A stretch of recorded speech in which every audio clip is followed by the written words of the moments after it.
एक आदमी था जिसका नाम था बलाम इब्न माऊरा। बाज उलमा ने लिखा है कि ये बनी इसराइल में से एक आदमी था,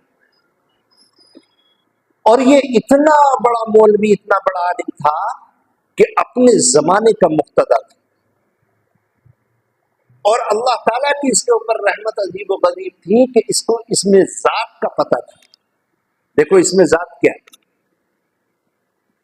अल्लाह ताला के 99 नाम, और अल्लाह के उन 99 नामों में से एक नाम है जिसको हम इसमें जात कहते हैं।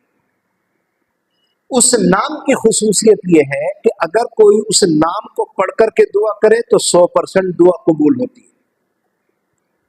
और अगर उस नाम को पढ़ करके किसी के लिए बद्दुआ करे तो 100% बद्दुआ कबूल होती है।